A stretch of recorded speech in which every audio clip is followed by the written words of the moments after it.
बहुत ही भव्य ये 90 फीट का पंडाल है जो डाकबंगला चौराहे पे बनाया गया है। तमिलनाडु के बृहदेश्वर मंदिर जो भगवान शिव का मंदिर है उसकी तर्ज पर बनाया गया है। अब ये जो तस्वीरें हैं ये मौर्य लोक से लेकर के डाकबंगला चौराहे तक हैं।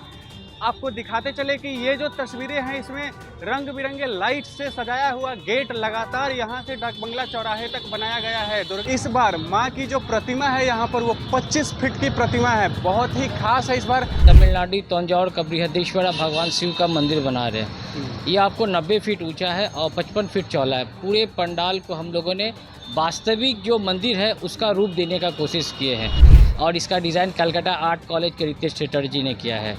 और सबसे पहले पंडाल को हम लोग वहाँ पे इस मॉडल को सेलेक्ट होता है। सेलेक्ट करने के बाद पूरे फाइबर में जो मंदिर के हूबहू ढांचे को डाला जाता है, वहाँ समय लगा हम लोग का 3 महीना। फिर 1.5 महीना पहले यहाँ आए हैं वो लोग पंडाल वाले और बम्बूस का जो फाउंडेशन का काम रेडी किए हैं। नमस्कार, हेडलाइंस बिहार देख रहे हैं आप। अभी हम मौजूद हैं पटना के मौर्य लोक पर। यहाँ पर थोड़ी ही दूर पर आगे डाकबंगला चौराहा है और डाकबंगला चौराहे का जो दुर्गा पूजा का पंडाल होता है, जो पूजा होती है वो काफ़ी प्रसिद्ध होती है। पूरे पटना में सबसे ज़्यादा अगर प्रसिद्ध कहीं का पंडाल होता है तो डाकबंगला चौराहे का ही पंडाल होता है। एक बार हम आपको कहेंगे कि दिखाइए यहाँ मौर्य लोक से ही जो डेकोरेशन है, जो लाइट है, रंग बिरंगे लाइट है, गेट बनाए गए हैं, वो यहाँ से ही शुरू है और पूरे यहाँ से डाकबंगला चौराहे तक ये सजाया गया है। और ये इस बार का जो पंडाल है डाकबंगला चौराहे का वो बृहदेश्वर मंदिर तमिलनाडु जो है उसके तर्ज पर सजाया गया है।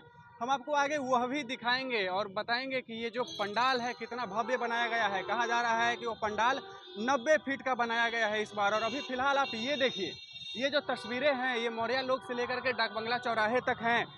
आपको दिखाते चले कि ये जो तस्वीरें हैं इसमें रंग बिरंगे लाइट से सजाया हुआ गेट लगातार यहाँ से डाकबंगला चौराहे तक बनाया गया है। दुर्गा पूजा की भव्य तैयारी की जा रही है इस बार।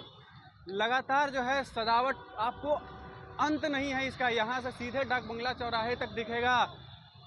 तरह तरह की रंग बिरंगी लाइटों से सजाया हुआ गेट बनाया हुआ है और अलग अलग तरीके के सजावट के जो सामान हैं वो इस बार लगाए गए हैं। बहरहाल हम आपको लेकर के चल रहे हैं सीधे डाकबंगला चौराहे के पंडाल में। सीधे पंडाल दिखाएंगे आपको और बताएंगे कितना भव्य बनाया गया है इस बार का पंडाल। तो चलिए हम लोग पहुंच चुके हैं डाकबंगला चौराहा पे। आपको बता दें कि यहाँ का पंडाल हर बार दुर्गा पूजा पंडाल बहुत ही प्रसिद्ध होता है और इस बार जो पंडाल बनाया गया है एक बार दिखाइए। यहाँ पे डाकबंगला चौराहा का ये पंडाल है, इसको तमिलनाडु के बृहदेश्वर मंदिर जो भगवान शिव का मंदिर है उसकी तर्ज पर बनाया गया है। आपको बता दें कि बृहदेश्वर मंदिर जो है भगवान शिव का, उसको प्रथम राजराज चोल के द्वारा बनवाया गया था, इसलिए उस मंदिर को राजराजेश्वर मंदिर के नाम से भी जाना जाता है।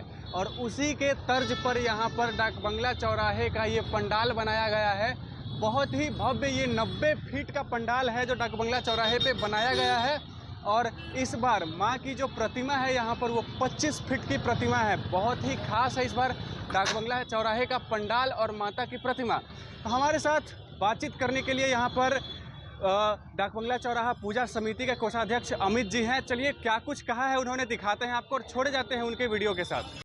तो देखिए अभी हम डाकबंगला पूजा समिति के कोषाध्यक्ष हैं हमारे साथ अमित कुमार जी, उनसे बातचीत करेंगे और जानेंगे ये जो पंडाल है डाकबंगला चौराहा का इस बार का किस तर्ज पे बनाया गया है और क्या कुछ खास चीज़ें हैं इस बार।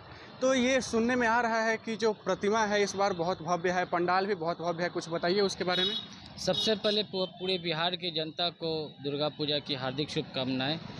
हम लोग इस बार भव्य पंडाल के रूप में तमिलनाडु तंजौर का बृहदेश्वर भगवान शिव का मंदिर बना रहे हैं। ये आपको 90 फीट ऊंचा है और 55 फीट चौड़ा है। पूरे पंडाल को हम लोगों ने वास्तविक जो मंदिर है उसका रूप देने का कोशिश किए हैं। पूरे पंडाल को जैसे वहाँ पे पत्थर के बनाए हुए स्टैचूज़ है, हम लोगों ने फाइबर में बनाए हैं, उसमें उसी कलर को डाला है कि कम से कम लोगों को लगे कि यह वास्तविक मंदिर का हम लोग दर्शन कर रहे हैं। इसका पूरा निर्माण काथी मिदनीपुर वेस्ट बंगाल के बारीक डेकोरेटर ने किया है। पूरे पंडाल को बनाने में 4 से 5 महीने का समय लगा है और इसका डिज़ाइन कलकत्ता आर्ट कॉलेज के रितेश चटर्जी ने किया है।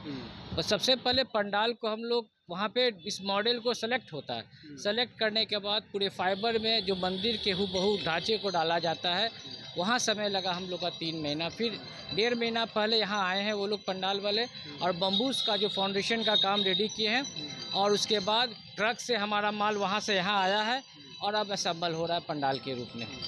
और माता की प्रतिमा जो है इस बार वो भी बहुत खास है। आप एक बार इधर दिखाइए, इधर माता की प्रतिमा रहेगी जब पट खुलेगा तब।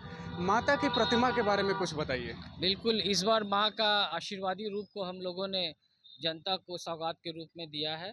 पूरे माँ का पूरे साज वगैरह बोनगा बांग्लादेश बॉर्डर से मंगाया गया है और हम लोगों ने माँ के मूर्ति के निर्माण में हरिद्वार, ऋषिकेश, बनारस सब जगह का जल यूज़ किया है और मूर्ति का निर्माण जगन्नाथ पाल जो कि काटुआ बंगाल के कारीगर हैं उनके द्वारा हुआ है। और बहुत बड़ी प्रतिमा है इस बार माता की। कितनी ऊंचाई है, मतलब जो बहुत बड़ी प्रतिमा देखने से ही प्रतीत हो रही है, उसके बारे में बताइए। ये 25 फीट ऊंची हमारी माँ की प्रतिमा है और सप्तमी को सुबह 9 बजे हम लोग पट खोलेंगे। पूरे बिहार के लोग हमारी माँ का दर्शन कर पाएंगे। देखिए, कहना है इनका कि सप्तमी के सुबह 9 बजे में माता का प्रतिमा खुलेगा। हमारे साथ बातचीत कर रहे थे डाक बंगला पूजा समिति के अमित कुमार जी। बहरहाल अभी तक की खबरों में बस इतना ही। आगे के लिए बने रहिए हमारे साथ और देखते रहिए हेडलाइंस बिहार। धन्यवाद।